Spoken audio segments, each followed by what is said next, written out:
What's up, y'all? It's your boy JTMM, aka Just 10 More Minutes, aka the freaking 10, back again with another video. This time it's something a little bit more personal.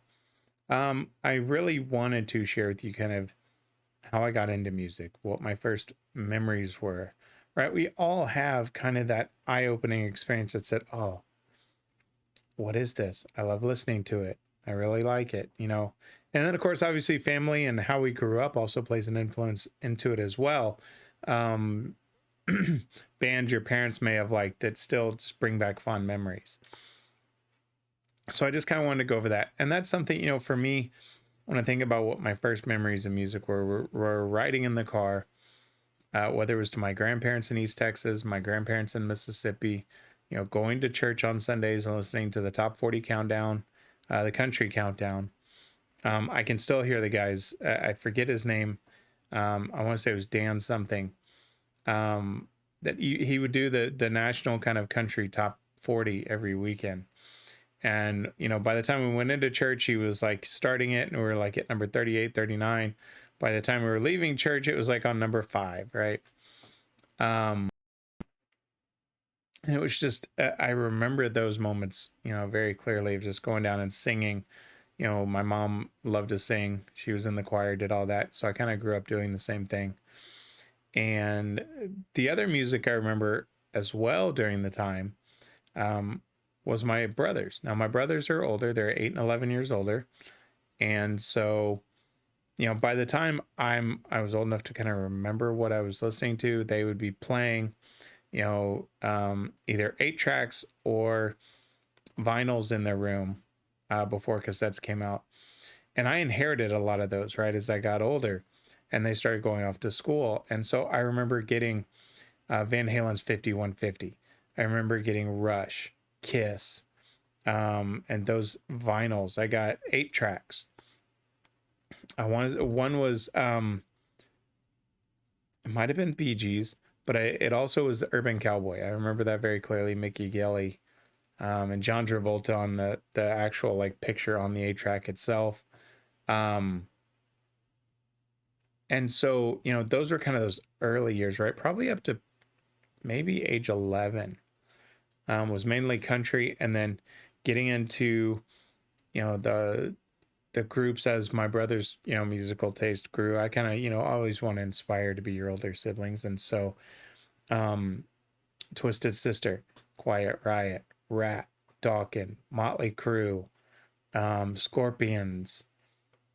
You know, you could name probably a lot of those hair bands, and that's what they listened to. And so in turn, I started to listen to. And so when I would say around age 12, I grew up singing in the choir and I grew up in the church. My parents helped found a church back in 77. And so I was heavily involved with it. And we would go on these trips to a retreat just outside San Antonio. And we'd spend the weekend there, you know, and do things like canoeing and, you know, rifle shooting and, you know, group events, things like that. But on the way one year, I want to say it was probably age 11 or 12, somebody brought a Too Short tape and had it in their Walkman. And so they let me listen to it. And of course, you know, at that time, you know, vulgarity wasn't in every bit of music, right? Two Live Crew really hadn't taken off that I could say at this point. So really it was the Too Short, NWA. You know, I grew up with Ghetto Boys, but listening to that Too Short, it just was like, what is this, right? Cool beat, never been exposed to it before, and just loved it. Fell in love with it. And so I started listening to more and more of that.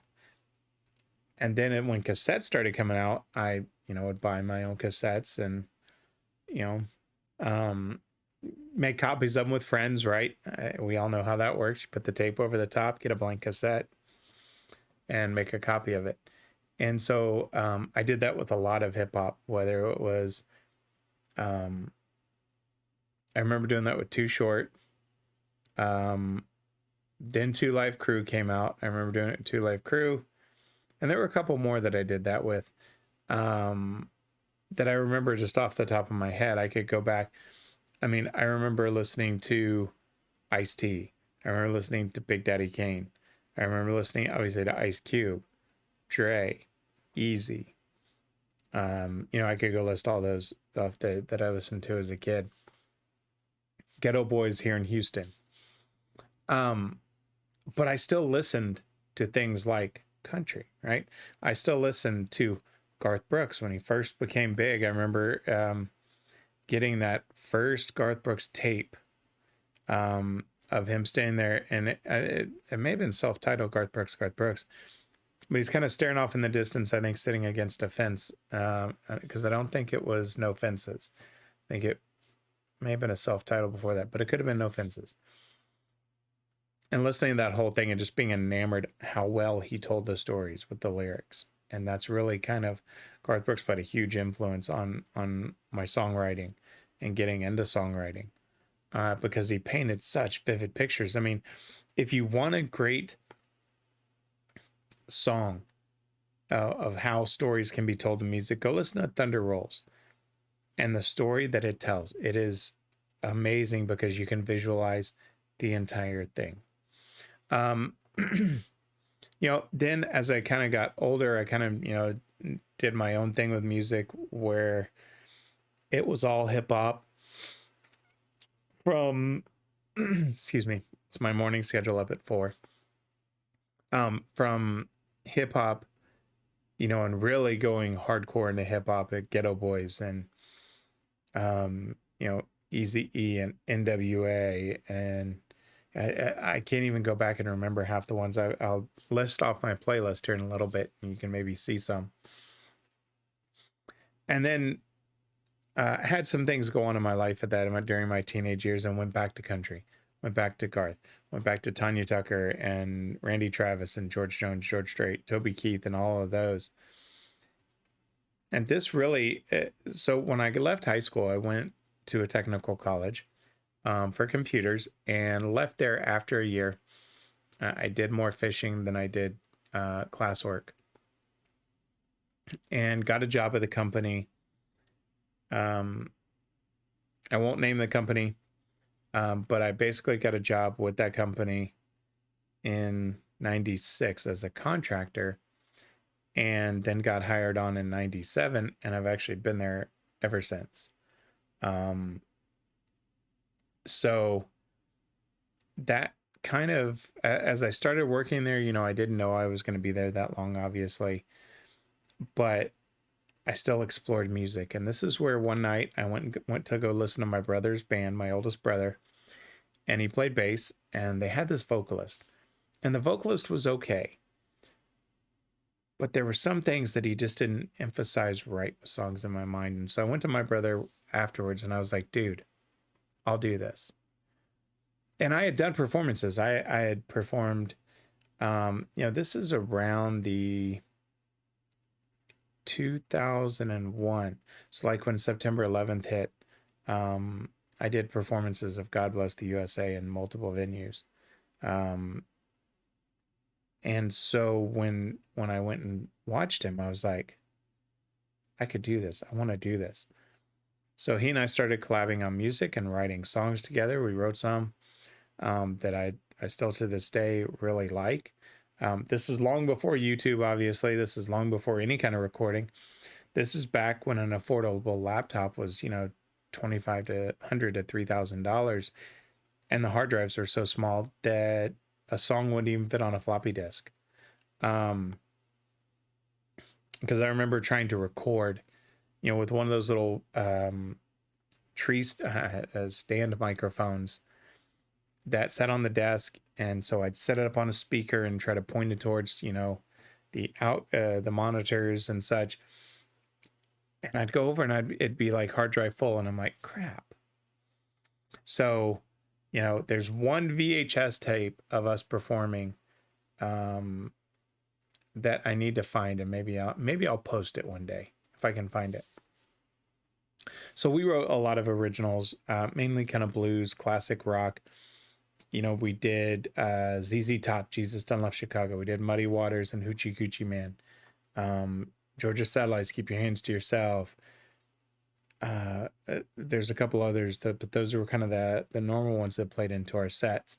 And then on top of that, with our originals. And we wrote some great originals. There was one that I wrote with my brother. He did the music, and it was called My Way. And it kind of starts out with, I can't believe that I survived. She tried to take my money. She tried to take my pride. Well, if those are the games that have to be played, well, I'll play those games, but we'll play it my way. And it was actually talking about a divorce I was going through at that time. And so that's kind of the song that really kind of sticks into my head that I'm really, really proud of.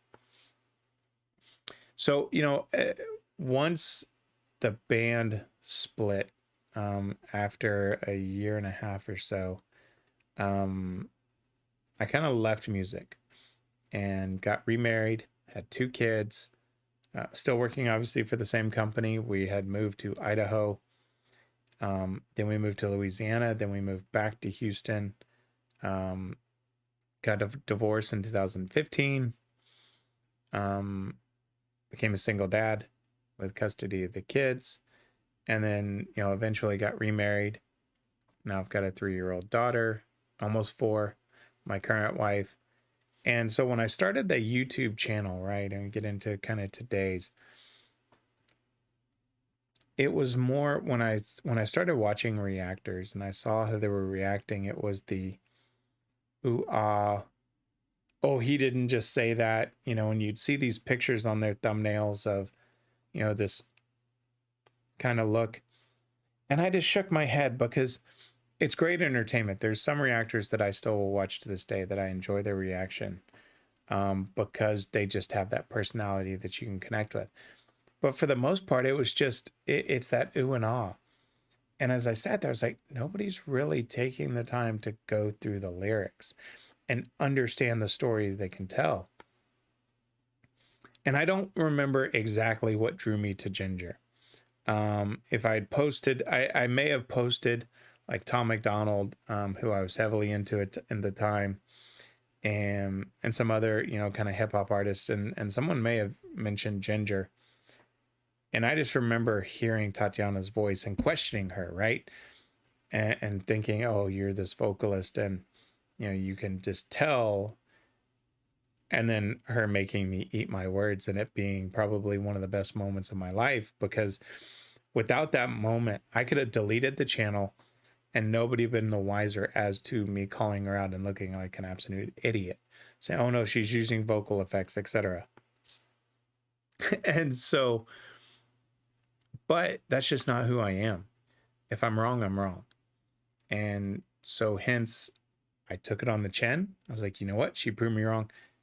And the rest is history. And here I am. And so that's always been the goal for the channel, is just to be honest with the reaction. There's going to be music that I like. There's going to be music that it's okay. And there's going to be music where it's just not for me.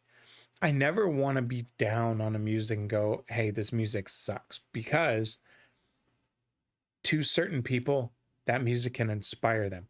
That music can influence and change their life. So for me to go in and shoot that down and say, it's horrible, who am I to do that, right? So I truly like to stay away from being ultra negative on music and just kind of let it focus on what they're trying to tell and say, hey, it's not for me. I did that with Blackpink. That type of music is not my genre at all, but I could see how it's popular in today's world. And so, I wasn't negative. I just said it's very generic, and that's just the way the music industry is right now in the mainstream, and that's just not for me. But never would I be negative about it. So that's kind of, I've kind of gone through, and I'm right at that 15-minute mark. But that's really kind of my musical journey, and I did it very compressed, obviously, compared to 45 years of experience. But that just gives you a brief idea. Now for the fun part, I'm going to bring my phone up here, and so just so you see, I do have playlist here, and I'm going to read you off some of the names, right? So These are listed as my favorites. It's 59 songs. Now, I'm not going to go through all 59, but I'll give you an idea. Lil Wayne, Montel Jordan, Hobson, Eminem, Digital Underground. They're another one that I really enjoyed. Chameleonaire, Hinder, more Hobson, The Game, T.I., Florida Georgia Line, Kip Moore, Joe Diffie, Trick Daddy, Stained, Nickelback, Coolio, Biggie, Band of Heathens, Cranberries, NF, Shaggy, Theory of a Dead Man, Dre, Stained, Afroman, Randy Travis, Neil McCoy, Creed, Edwin McCain, The Verve, The Wallflowers, Third Eye Blind, Evanescence, 10 Years, more Biggie, Tupac, Pearl Jam, Stone Temple Pilots. There's more songs, but that just gives you an idea how vast my music tastes are. I can listen pretty much to anything. I also love Andrea Bocelli. Conti Partiero is one of my favorite songs of all times. If you haven't heard it, he does one with, I think it's Sarah Brightman is her last name. Beautiful song.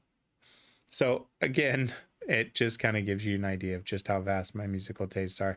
Now, these are just my favorites. I also have other playlists that would include bands now like Ginger and Nightwish and Sabaton and some of the bands I've started to cover, Falling in Reverse. So these are my favorites. Then I have other playlists that are workout playlists, driving playlists, etc. So kind of gives you an idea. But with that being said, I just wanted to give you that idea. If you enjoyed this, just hit that like button, leave me a comment. I want to know, what kind of everybody's background in the music, what you grew up with. That's cool to me. And maybe we can find some music that we can do reviews on, that some people may not have heard of. Ones like bands like Asia, and some other older ones are really cool. So with that being said, friends, that's it for me right now. I hope you have a great week.